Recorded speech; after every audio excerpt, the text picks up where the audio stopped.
And the Pharaoh.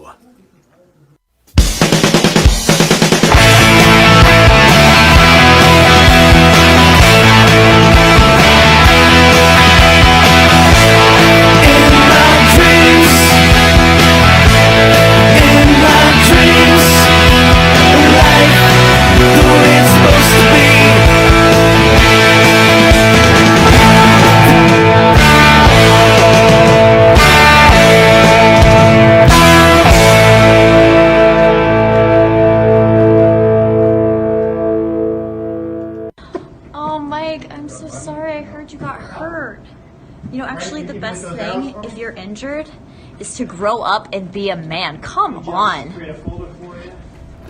All right, welcome to a special Saturday edition of Long Island's #1 pro wrestling broadcast, only seen here on Village Connection Radio and live from Rockstar Studios. Obviously, I'm Mike Monte, and to the right is the star of the show, Jimmy Pharaoh. Oh, hello out there in TV land. And across from us is none other than legend Billy Jack Haynes. Yeah. Mr. Haynes, thank you for joining us. Thank you, Monty. You got it. And the Pharaoh. That's it, Pharaoh, my man. That's Monty. All right. I think. So have at it, Jimmy. Let's get this All thing right, rolling. ladies and gentlemen, let me introduce our esteemed guest. Ring name, Billy Jack Haynes.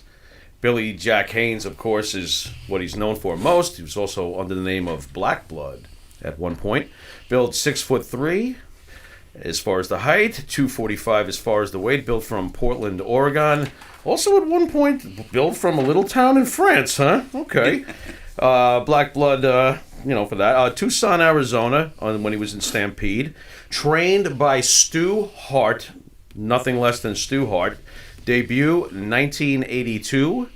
Retired 1996. Born July 10th, 1953. William Albert Haynes the third. There's three of him. Oh, yes, okay. All right. Of course, better known as Billy Jack Haynes. Ladies and gentlemen, the great Billy Jack Haynes. All right. Thank you. Thank you. So how was your big event today in New York? Well, how long has it been since you've been to New York? I haven't been to New York. It's been a decade Wow. since I've been here. Last appearance was in 2009 in Jersey, and it just went by like that. And 10 years. Yeah, a lot of death in between that time, 2009 and now, and death in pro wrestling, as we just lost King Kong Bundy, as you guys know. And, it just doesn't get over very good with me. Randy Savage, Elizabeth, and all. I mean, Hercules, Henning. You can go on down the list. It's pretty Long list. Death is pretty heavy in pro wrestling. People think it's fake. Well, we're really professional stuntmen. We take some horrific stunts, and eventually down the road it'll all catch up with you. Do you think it has to do with the lifestyle also, being on the road and, forgive me for saying this, the amount of drugs you guys take on a regular basis, things like that? Yeah, it's definitely without a question, without a drug game. When I came into business, I was, a lot of people don't know this because I never did say it, but I was a cocaine trafficker. So, I mean, that just tells everybody knows about me. You got to keep it quiet. There's you don't get high on your own supply rule, and that's what I did. I did get a lot of professional wrestlers high, and I feel bad about that. Andy Gibb, who was with the Bee Gees, I also got high, and I was in California when I think he came out there in 1978. He had a big concert out there. He was like 19 or 20, and I lit him up for the first time, and he followed him all the way back, or he followed me to Florida in wrestling. And a lot of people, like you guys probably didn't even know this. A lot of people don't know, and I'm not proud of it at all. It sounds like I'm bragging, but I'm not.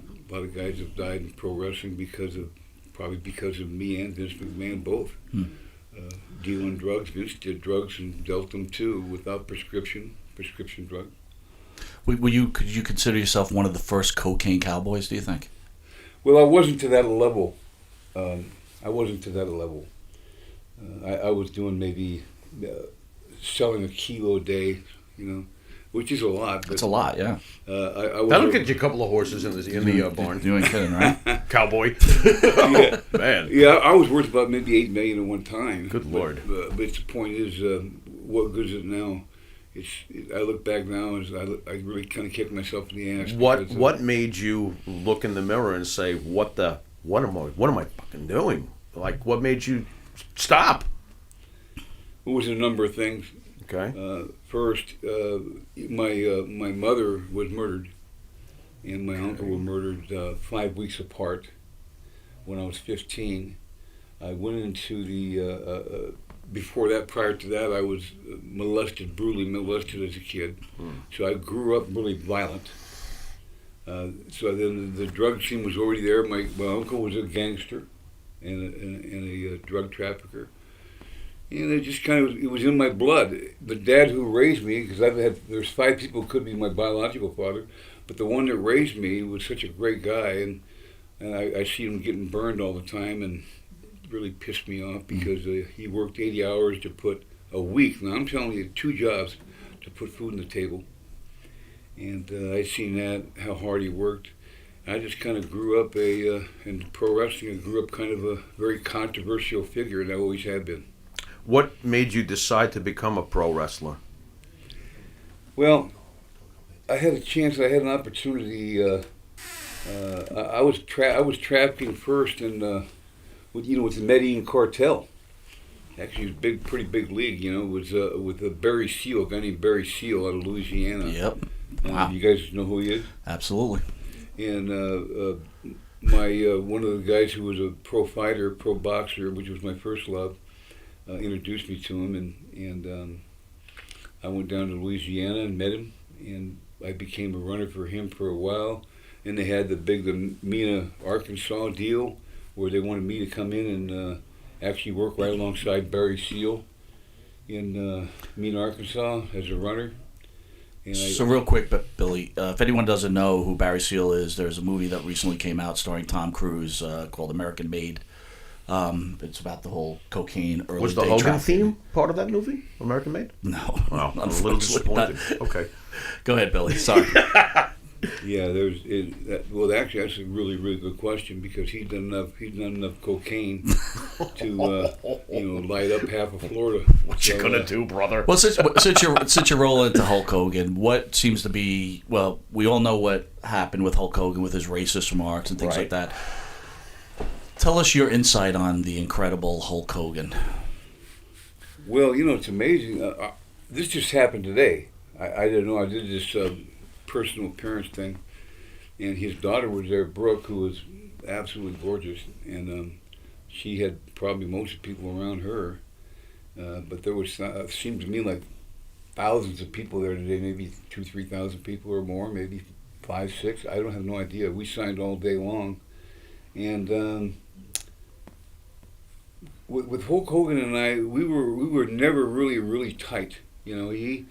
He's the kind of guy that got the major push, and he put wrestling over really well, but he couldn't work. He couldn't wrestle in the ring. He had a great interview, but in the old school, we used to have interviews like we're talking right now, and we had to be here all day long and doing, like, for Phoenix. It was unbelievable. We didn't get paid. You do Phoenix, you do Portland, you do New York, you do all over these interviews. You do maybe one day a week. You might stay there for 12 hours straight and do interviews.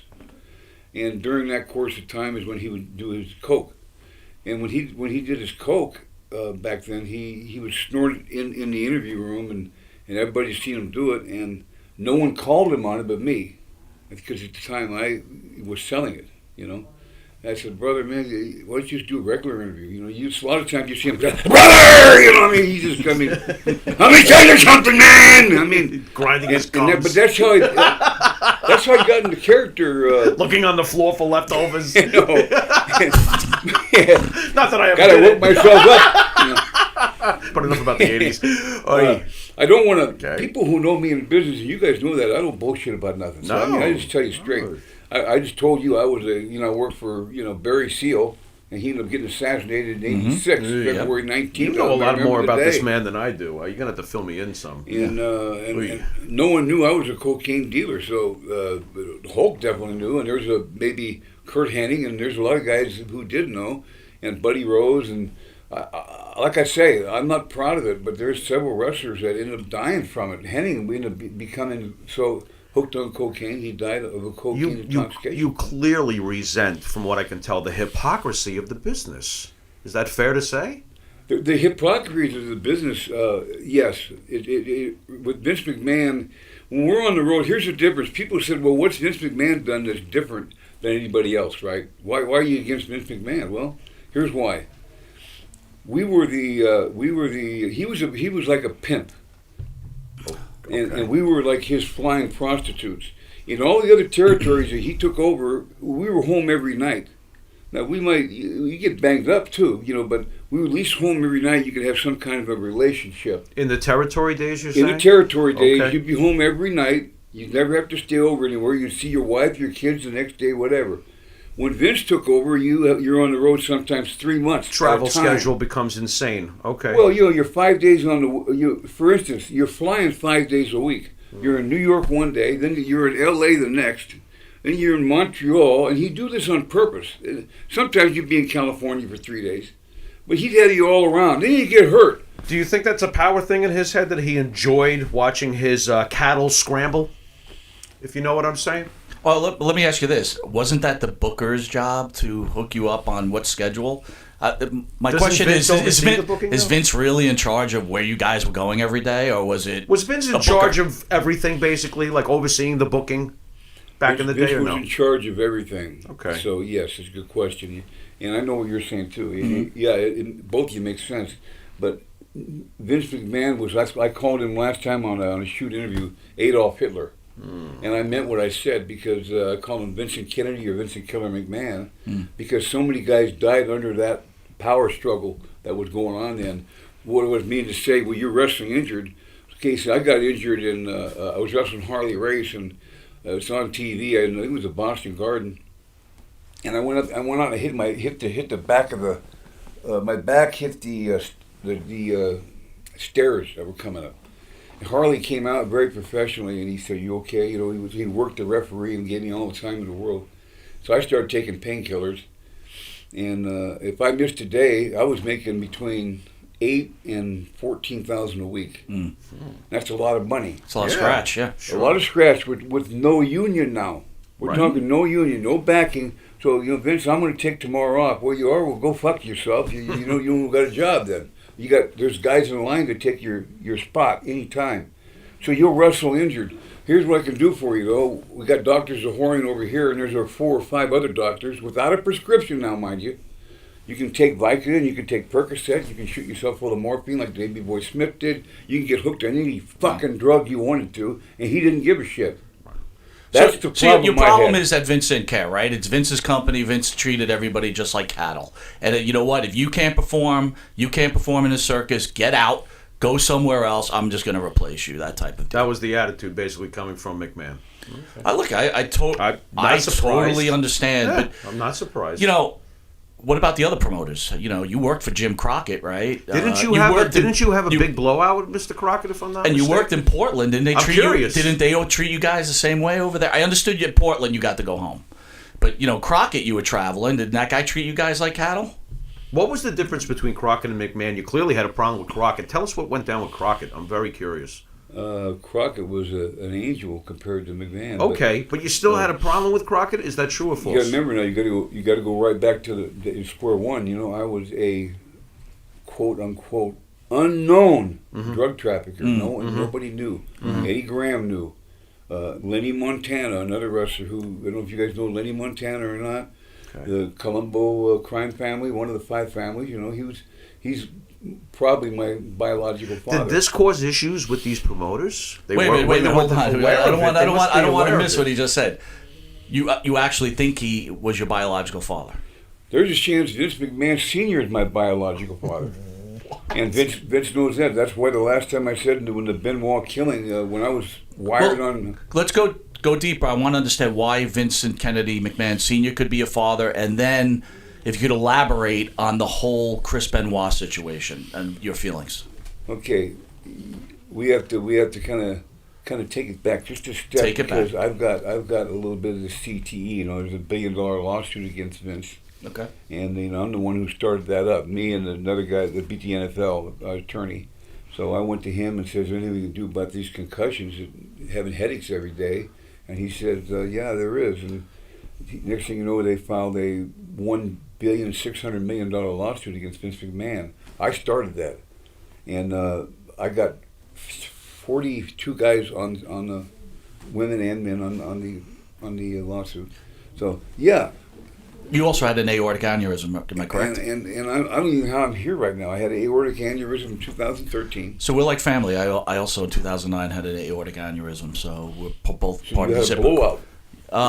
Actually, it didn't. And it was identified, and they were able to fix it before it blew out. So did you have the same situation where the artery was starting to bubble out, and then they were able to replace it, that type of deal? I haven't had surgery yet. I was supposed to have it in October, and I didn't have it because one of the kids I raised, a young man, overdosed at 46. He's like my son. Sorry. So when he died, half of me died with him. So I said to hell with the surgery. It's going to kill me if I don't have the surgery within by August or maybe September. They said it's going to blow. So I have to go in and have surgery. So congrats to you. I'm glad you had yours. Well, I really hope you change your mind. I understand. Get that taken care of, please. And I would recommend that you either have it here in New York City or go to Cleveland, Ohio. But anyway, I digress. Back to Vincent Kennedy McMahon Sr. Vincent, here's just what happened. I told you about a little bit of the pro boxing background my family had and everything. There was a guy that my mother was dating, was having an affair with, who was a amateur, one of the greatest ever. And in 1952, what happened was Lenny Montana wasn't even wrestling then. He was part of I think he was a collector or a strong arm for the Colombo family. He flew out because this guy was such a good fighter my mother was dating, and they flew him back into New York. Rocky Marciano had just won the world's heavyweight title in 1952, September 23rd. I'm a big boxing buff. And Al Well was his manager. And Charlie Goldman, a little dinky lightweight, was his manager. He's the one that taught Rocky how to move in and out with his head and you're short and how to throw these short arm punches. Look how many guys he knocked out. So he was into this guy my mother was dating. And he come down there and whooped 2 or 3 guys' ass. So they wanted him really bad. Well, during the course of the 2 days he stayed there, Vince was at the Madison Square Garden. Jess McMahon, Grandpa McMahon, was there. He wasn't dead yet. He was still alive in 52. He died in 54. And then Vince McMahon Sr. was there. And Vince Jr. wasn't even born yet. If he was born, he was only 7. He wasn't even around McMahon then. Tiny, right. So they both, at that time, they double-teamed my mother. And, I found this out to be the truth because my aunt never lied to me and told me, and I finally got out of my mother. And then Lenny Montana told me when I was with Eddie Graham in 84, that's why I went down there, was to deal cocaine. I didn't go down there to wrestle. I'd wrestle. We'd be in, here's what I did. Monday we were in West Palm Beach, and I go down there, we get our cocaine in the Bahamas. We go there every 6 weeks. We come back with 50 keys. I could go deeper if I wanted to, but I'll just tell you quickly because I don't know how much time we got. We get 50 keys. It was my job as a wrestler to go to West Palm Beach on Monday and wrestle and deliver 1 kilo to a certain person there, and I get paid $4,000 for delivering it. It's $40,000 a key back then, sometimes between 30 and 50, but 40 say. And every day I'd make $4,000, so 7 days a week, you add it up, that's 28, 30 grand a week, plus my wrestling pay. And that's why they said, well, Billy Jack can't stay in one place. Yeah, they were right. I can't stay in one place because I'm dealing dope. Right. And you guys are really... Wouldn't it have been much easier just not to be a wrestler and just deal dope? Well, when you're But wrestling... it was intertwined. It was I intertwined. couldn't pass up the double payday. I get It's you. intertwined. I get you. Besides, half of it's probably the client base, the wrestler. Dude, you were jacked up too, man. You were you also man. you're juicing out of your mind, I obviously. was doing steroids, Huge. but at that time, though, I'm being honest with you here. Yeah, sure. At that time, I was not doing any drugs at all other than steroids. Of course, Right. steroids, I'd be the biggest liar in the world. I was doing 2 cc's of Deca on Monday and 2 cc's of Tess on Thursday every week for 12 weeks. Right. Cycle 12 on, 12 off. If you don't cycle, you'll end up going out like John Studd did. Big John Studd, Yep. he did cycle. He didn't cycle. That's where I got the cancer. Did you enjoy being Good guy, too. Did you enjoy being a face in the business? Would you have preferred being a heel? Oh, I wanted to be a heel so bad. I'm thinking about this. It's like, that's they me. always had you like such a nice guy on camera, and I'm like, meanwhile you were probably like, I don't want to. Yeah, but you know what? You had the face look, man. You were built. He did. You know, the girls were crazy about Yeah, you. Dude. they're howling. Yeah. I can remember. Not that we're that much younger than you, but growing up, we'd look through PWI magazine. Yes. And we'd see you in Portland. We're like, holy shit, this dude. Yeah. This dude's rocking. Well, this he won guy's the 5-time heavyweight champion in Portland, So if when, I'm not mistaken. when you came to the WWE or F, whatever you want to say, we were jacked. I was actually in the he army was there. always a I big was fan of yours because he's always been the lifter. See, the So- small guy's the Pharaoh. He was always like Billy Jack. Tell me a little bit of your feelings about Chris Benoit, Vince McMahon, and Nancy Benoit. Wait. Well, you see, now it's been 10 years since I've been, almost to the day, since I've been back to New Jersey, New York area. And I stand by what I said. First of all, if you just do the common sense to it, here's the common sense. If you know Chris Benoit like I did, and I met him in Calgary, there's no way he's going to kill the kid. He's a kid. And there's no way, first of all, if you use common sense, the kid was killed first. So you're telling me for 2 days, the kid lays there rotting, dead, and by 2 days you're starting to turn color and smell, and he killed her, and then just stayed there. It didn't make sense. So then I started looking up these dates. I used to be a part of the left-wing party. I was a Democrat. I was as far left as you can get. I read the book on the rural radicals, Saul Alinsky. Was in the middle. Bill Ayers, Bernadine Doran, the Weather Underground. You could not get no more further left. I didn't believe in the Vietnam War. Excuse me. My brother was in Vietnam, and he's all completely so effed up right now over it. And I was going to go, but I come back, and I got in a fight with a guy, and I ended up spending 6 months in the stockade. I come back, and I was on the left. So anything I would do, I was a leg breaker, you name it, I did it. And I've done some things that I can't even say on this radio show. And if I did, they'd come right through that door right now. And I'm not that stupid. Because it's too late in life. I haven't got that long to live anyway. You're looking at, like I said, you're looking at a dead man. I should have been dead a long time ago. Yeah, but you're going to get the procedure, so I don't want to hear this dead It's guy not. That's not the reason. Okay. There'd be other reasons. You lived a hard life, right? You did a lot of stuff, right? The risk to is the there, metal. right? Well, you guys. Well, I'll give you an example. You know Bam Bam Bigelow. Sure. Okay, Bigelow introduced me to a guy when he was 20. I think he was 21 when I met Bam Bam in Jersey. And he introduced me to a guy, and my dad already knew the guy. His name was Richard Kuklinski. I don't know. Do you know who Richard Kuklinski is? The Iceman. Okay, he ended up, and we were playing pool, and he said, "Damn, this guy is good." We were playing in Jersey, and then it ends up being Richard Kuklinski. He's this big guy, And he ended up jacking like 200 people. Wow. I mean, killing, murder, contract murder. And then You Bigelow. guys are up on these guys. I got to do my homework. Yeah, man. you got it, man. Wow. I mean, I'm just getting Billy, into I gotta watching be The honest with you, Sopranos. we What do the a lot hell? of homework for the show. Obviously, we know a lot about you, but I'm taken aback right now. I did not realize that you were this deep into this whole world. That's crazy. You want to talk about the tracks?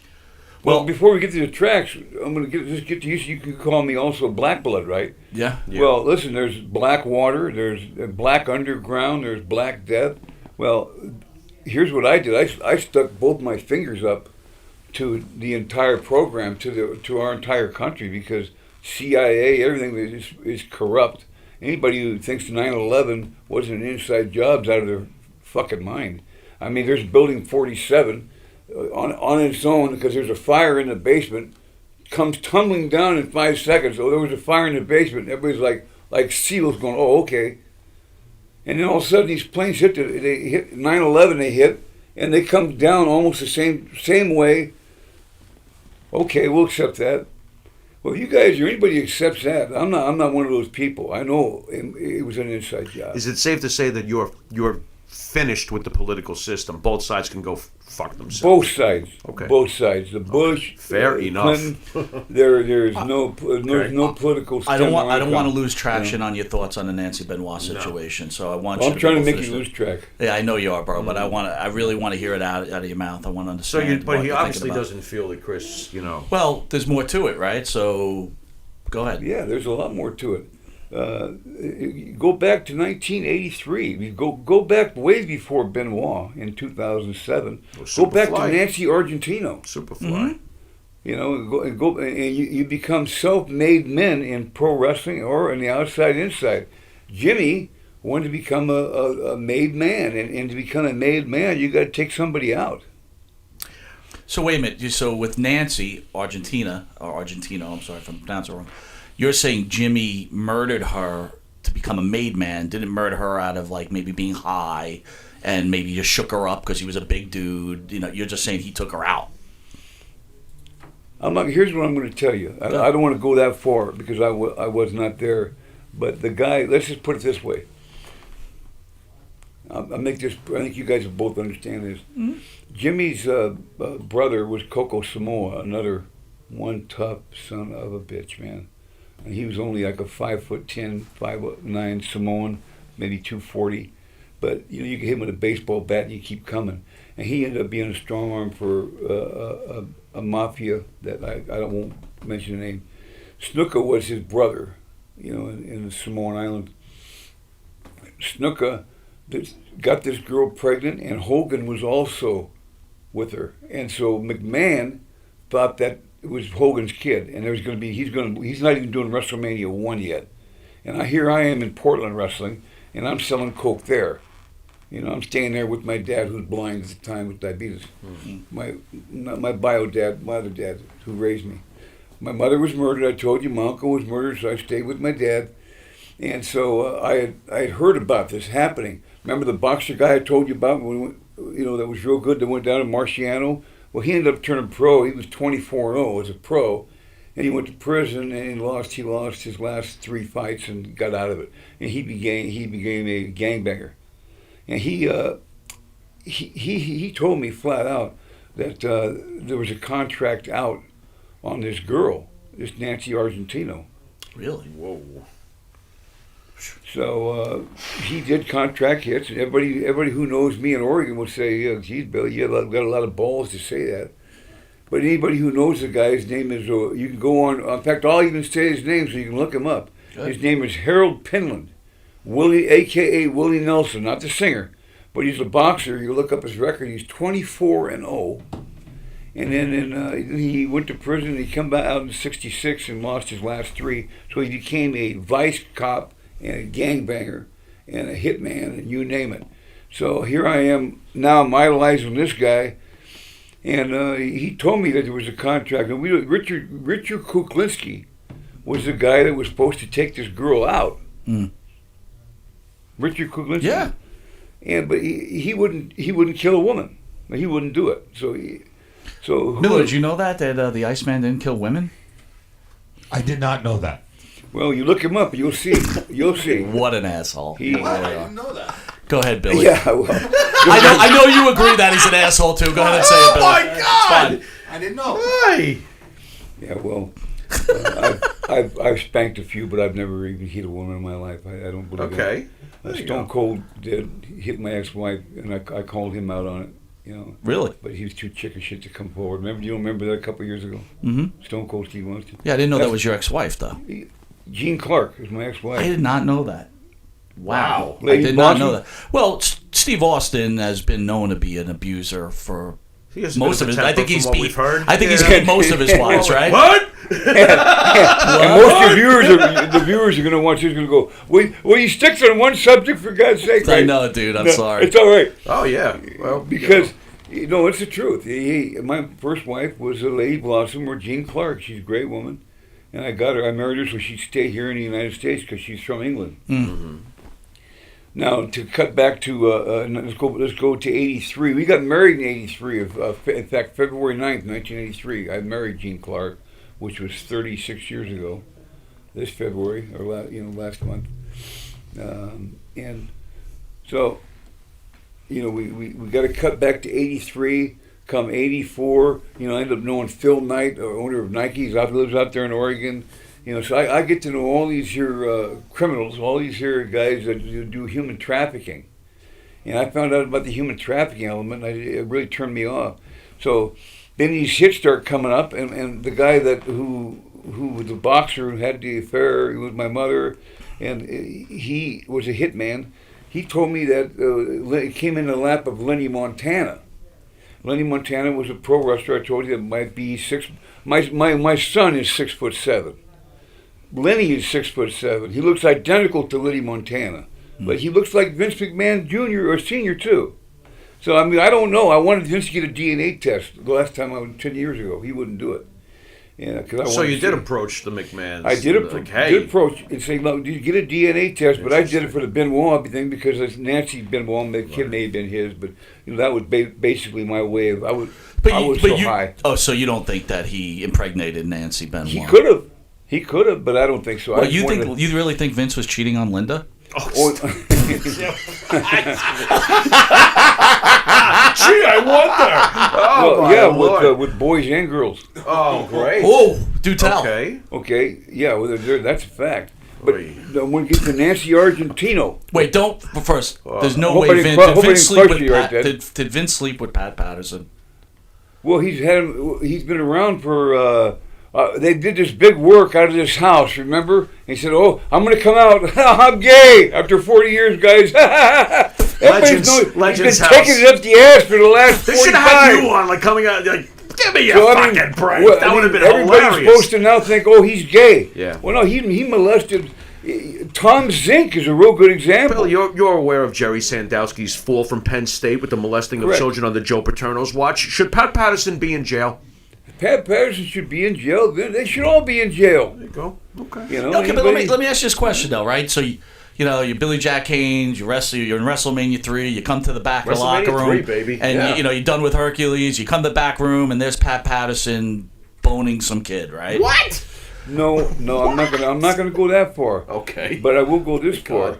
That let me first finish this hit. Because There's a lot of shit here. Nancy Argentino. There's a lot of shit here. Nancy Argentino in 1983, and this will blow your mind because in May 11th there's certain dates that these hit people go after, and if you go the Titan Sports, that's Vince's Titan Sports, right? And who died May 11th was Rockefeller Sr. died on May 11th. Okay. So that would be considered a contract date or a hit date. John Rockefeller Sr. died May 23rd. That's a contract date.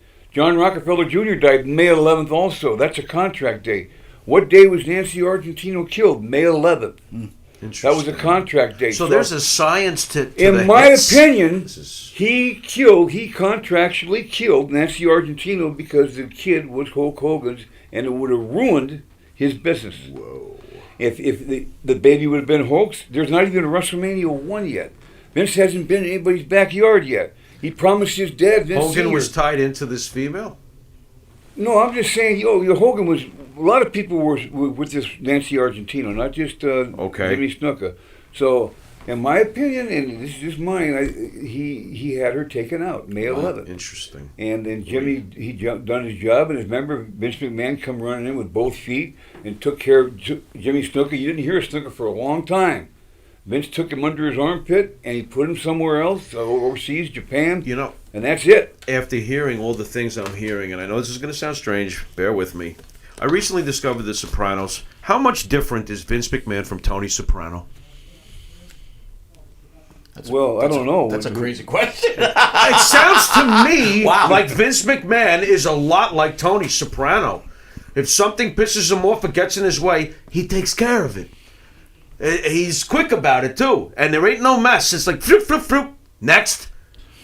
Who wants to fuck with me next? It seems like that. So, unless Billy, I'm missing something, Billy, you know all this stuff, right? You weren't in the WWE in '83 or '8 when the whole Jimmy Superfly Snuka event took place. Why do you go to the WWE? Right? You business. possibility that Vince McMahon's father raped your mother. Are you aware of Pat this? Patterson. No, not rape. Just had sex. Okay. Okay. I'm sure it was an unforced error. All right. Pat Patterson raping children. I didn't know at that time. Right. Okay. Right. Vince being a scumbag, and like, why go work for him? Were you even aware of the level of scumbaggery you were walking into? And then weren't you? No, weren't you? I wasn't until later, until the late '80s. You know. Weren't I you really quit. scared though? Here you are, a drug trafficker, and you now look. You were a regional guy, so for guys like us, totally, we're into the whole Billy Jack Haynes thing. But you were regional. Right. You were pretty much putting yourself in the forefront to get bagged Big for time. selling drugs, right? I could have been busted. I should have been busted in Orlando. But the whole thing is Vince McMahon himself had no money. He was looking for any kind of mafia money, any kind of money he could get to start the WWF. He couldn't wait till his dad died. Think about it. His dad died in '84. It was March. In fact, his dad died the same day that my mother died, but 15 years apart. May 24th, 1984. My mother was murdered May 24th, 1969. So they died the same day. That was kind of weird. And so he was never supposed to go in the backyard of anybody's. And next thing you know, Vince, boom, he's going over, he's trying to knock out everybody he can. So he wanted it so bad. Yeah, I think he would kill for it, and I would almost say 99.9% that he did do it. He did contract it out. As he was taking over the territories, you assuming he was using some muscle to do this as well? This can't just be, by the way, I'm coming into your territory, move along. You know, there's got to be some muscle going on maybe behind the scenes, perhaps, as he was taking over the territories. Is that fair to say? Well, let's put it this way. David Von Erich was killed over in Japan. So wait, Okay. I'm not going to let that comment pass. You're saying David Von Erich was murdered. I'm saying David Von Erich was murdered. Holy cow! So why do you say that? How do you feel? Well, you kill David Von Erich, you get closer to the World Championship. Texas, you own Texas, hey, and you own Texas. You still have the other Von Florida. Erich boys, right? And you had Kerry, you had Kevin. David at the They time were was about to be given the already belt. screwed up on drugs, man. I mean, the drugs at that time, before drugs were even cool, they were doing it. I think they must have been born taking drugs, and Fritz had to know about all of it. And he wanted me to go there and babysit. And Fritz knew about the drugs, knew about the cocaine, knew Did about everything. Fritz knew you were dealing too? Who? Fritz knew you were dealing? Absolutely. That's why he had me come in there. He wanted me to change my name from Billy Jack to Billy Von Erich. Really? Wow. Yeah. And Wow. I came in there in '85 when I was going to do it, and then Eddie told me that he kept getting these death threats. And so Eddie was the one that was, me and him was getting flying into the Bahamas every 6 weeks and getting the dope and bringing it back. And Eddie was a pilot. Eddie flew. And there was a guy I'm not going to mention because his family may be harmed. He flew in there into the Bahamas. We got the dope and came back. And next thing you know, Eddie commits suicide and quote unquote got shot 2 or 3 times in the back of the head. So if anybody thinks he committed suicide, you're on another planet.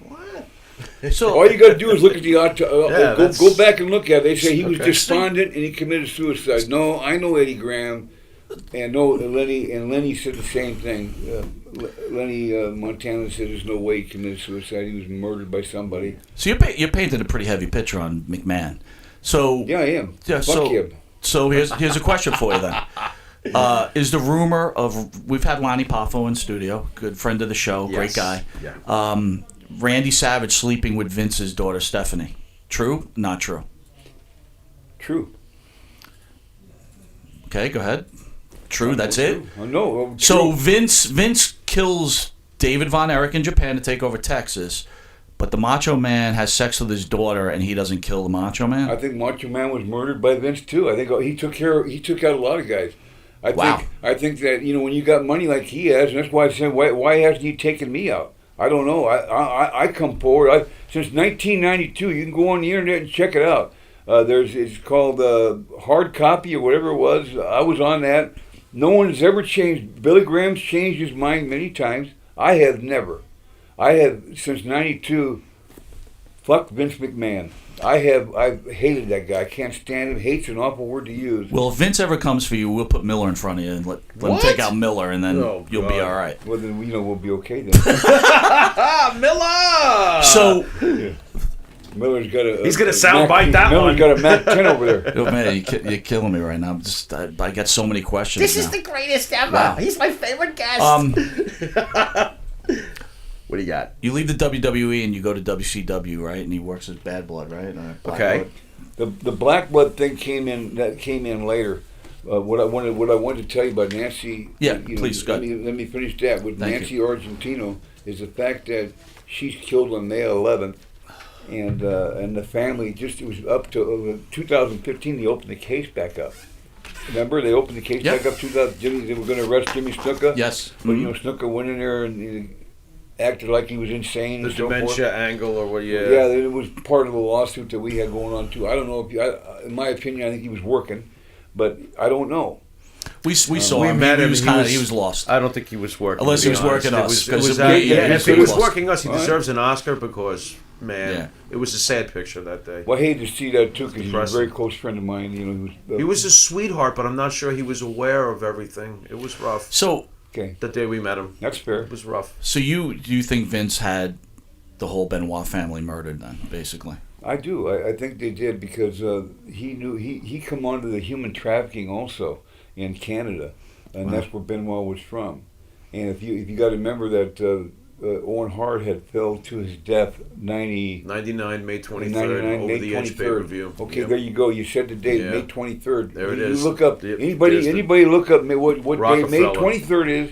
That's Rockefeller Senior? John Rockefeller Sr. died May 23rd. This is the crazy. same day. The same day, This May is 23rd. crazy. Phil Knight's son was mysteriously died in Honduras in an accident when he was going underwater 60 feet. No booking guests on May 23rd. It, Yeah, it gotcha. feels kind of Well, strange. it's you do the homework. Strange, 365 to 1 times 365 to 1. That's 144,000 to 1 odds. All these dates, there's probably 44,000. 12 dates on that. It's an interesting number in And itself. it goes way up into the gazillions, bazillions, and billions of zillions to 1 odds.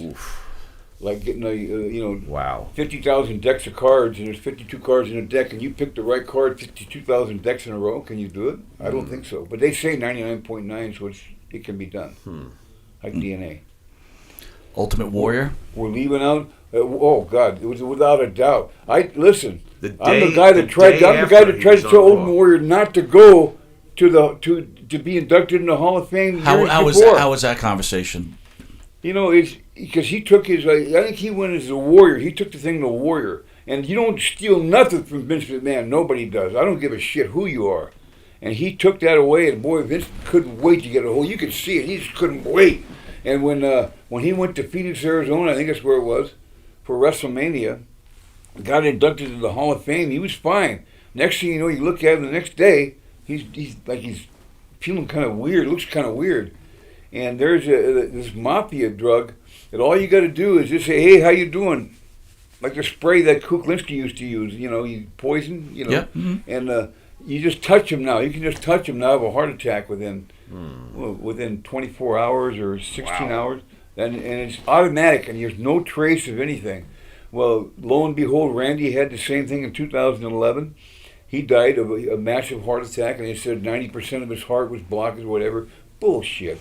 I want to see the autopsy report. But on that. you don't think it's possible that these guys are doing cocaine? They're doing not Randy.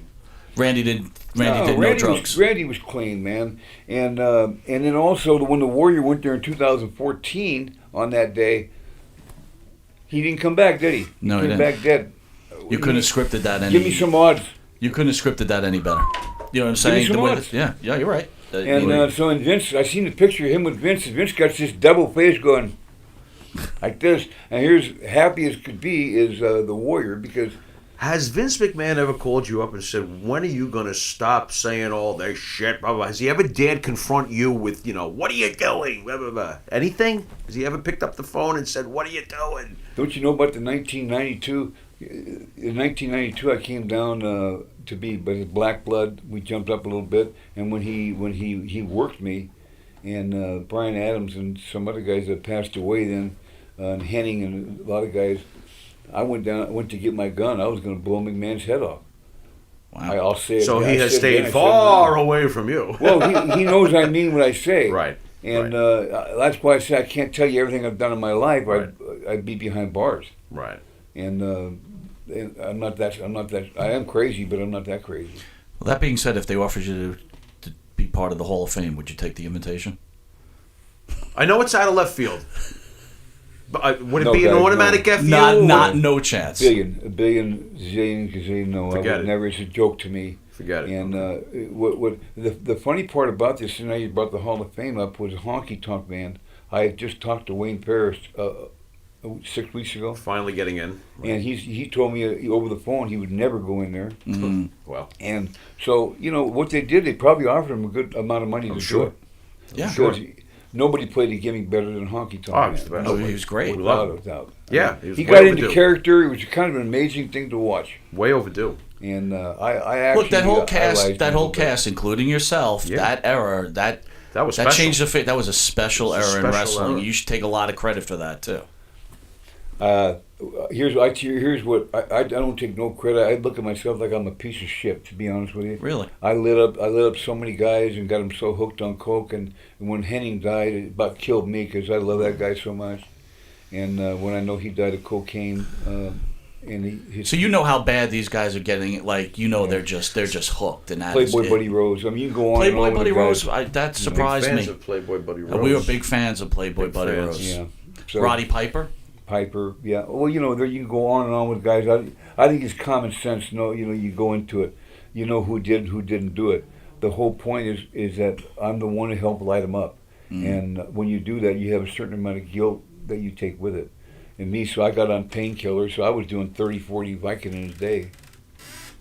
Yeah. I mean, that's a lot of Vicodin. That's to take bad, a day. man. That's no good. That is bad. Painkillers and That's a nasty drug. yeah, it killed the pain. But the next day you go, I got to find more because You're either sleeping or when you're awake, you're cranky and you don't even realize it because you're flying off the handle. Are you you clean? realize how much of a piece of shit you are. That's what I took. Vicodin's rough, It made me man. feel more comfortable with myself. But are you clean now? Are you off everything now? Or? I was up until I broke my ankle, fractured my ankle 3 months ago. I've been clean for 3 months, so if you want to call that clean. Okay. Cleaner. I'll always cleaner. be an addict. And addicts will tell you that heroin or whatever you take, cocaine, you're always going to be an addict. And it just takes one time to get lit up. There, you go back to your drug of choice. But the cocaine has killed a lot of people. Vince did cocaine. I'll tell you what, Vince did cocaine at WrestleMania 3. There's no question about it. A lot of guys were doing lines of cocaine. I was doing painkillers. I said before, the whole show would have been shut down if it had been the Kentucky Derby. Every wrestler would have been scratched because they were so doped up and hurt. Wrestling hurt every night. And that's Vince's fault too for not having a union look at it, Brett Favre broke his shoulder and was forced to go out and play because there was no union to back him up. People would be outraged. Right. Well, why aren't they outraged when a wrestler tears his ACL agree. and he's forced to wrestle I and do shoot up agree. with There should morphine be, and gets hooked? Should be something for wrestlers. We have a show on Sunday, the Evan Ginsberg show, which is on from 11 to 1 o'clock. Most eclectic show on the radio. You missed that one, Miller. But he's a big believer in wrestlers having a union. Isn't it the wrestler's fault for not having a union? I mean, doesn't the Doesn't onus that go on the frustrate you that wrestler? they can't all get on the same page and somehow make this happen? That must piss you off that they can't get a union together. The wrestlers themselves, because Vince isn't going to do it. Vince don't give a shit about the wrestlers. Does it ever frustrate you that the wrestlers have not put a union together to stand up to him, to enforce medical? Any thoughts? Okay, now the lawsuit, we're called independent contractors. Mm-hmm. And this is why I came up with the lawsuit in 2014. I attempted to take my own life with Xanax. I took 40. I survived, vomited a bit, Not whatever. a bad pill. But a buddy of mine was killed in Benghazi, Tyrone Woods, who worked at my gym. He went into the Navy SEALs. Of all people, he happened to be the one that was in Benghazi. On top, and he was killed up there. It was remember 13 hours, movie 13 hours. There was 2 guys in Benghazi that were killed. Well, he was one of them. That took me from far left to as far right as you can go. And I'm proud to say I am a Trumper. I believe in putting America first and fuck every other country. We've helped every other. Turn this off. we've helped every other country in the world. It's time to help ourselves now. The inner cities are full of drugs, and that was made by our own government with cocaine and crack and all that. So yeah, now I'm as far right as you can go, and hey, we're not going to have enough time to finish this. There's more and more and more to go. Right. Do I think McMahon is a murderer? Yes. Do I think he killed Ultimate Warrior? Yes. Do I think he killed Randy Savage? Yes. Do I think he killed Owen Hart? Yes. Why did he kill Owen Hart? Because he got punched in the face by Bret Hart and knocked out and spit in the face and embarrassed. That's why he killed Owen Hart. There's a 2-ton catch that's supposed to snatch him from falling all the way down. Why didn't anybody ever say anything about that? And why did Vince reach into his own pocket and pay $18 million to the Hart family instead of letting it go to court like it was supposed to, and have the insurance pay it? Because he didn't want that bad publicity. Of course, Brett's got such a big ego. He went back in. He went back in and became the best there was, the best there always will be, and all that bullshit. Someone killed my brother, I'll kill him. I'll be the first to tell you if someone did that. Eric from ESS. What's going on? We got a little breaking news. Get on mic with the Pharaoh there. First of all, can you tell the fans out there where they can see Billy Jack after Monte the Pharaoh appearance? Okay, so we're heading to Warriors of Wrestling tonight. That's in St. Finbar's Church School Gym. That's in Brooklyn, New York on Bath Avenue. So if you're in Brooklyn, New York, come support us. And then tomorrow, we're at the Fairview Fire Company in Allentown, Pennsylvania, and Billy Jack Haynes, Too Cold Scorpio, and a bunch of other wrestlers are going to be signing autographs over there. Now, I'd like to breaking news here on the Monte and the Pharaoh show that I've been keeping back. Billy Jack Haynes will return next month for WrestleMania weekend, and will be appearing at the world famous WrestleCon convention. So we're going to be in New York City. That's great. The Hilton Hotel at the WrestleCon. Over 200 wrestlers are going to be over there, and Billy Jack Haynes is going to be one of the stars. And also, I got Val Venus in town. Good. Okay. So it's going to be pretty fun. We're going to stir the pot a little bit I want to know more about that. But next month at the WrestleCon, and we got Val's going to do the Joey Ryan penis party. So we're gonna Billy will be there signing autographs at the penis party. Come a long way, Bill. And it's just it's a wrestling show. That's all it is. It's a wrestling show. Well, and then we're gonna do the Shenanigans after party on a Saturday night, and a bunch of other after parties, and who knows, we may even go on a First Amendment walking tour with Val Venus and and can I do this? And remember, there is no BSS in ESS. It's only one S. I know, but I was like bull super shit. You're high, aren't you? This show could have went on for 3 hours. Mr. Haynes, thank you for giving us the honor of coming to the studio and the honor to be able to interview a legend like yourself.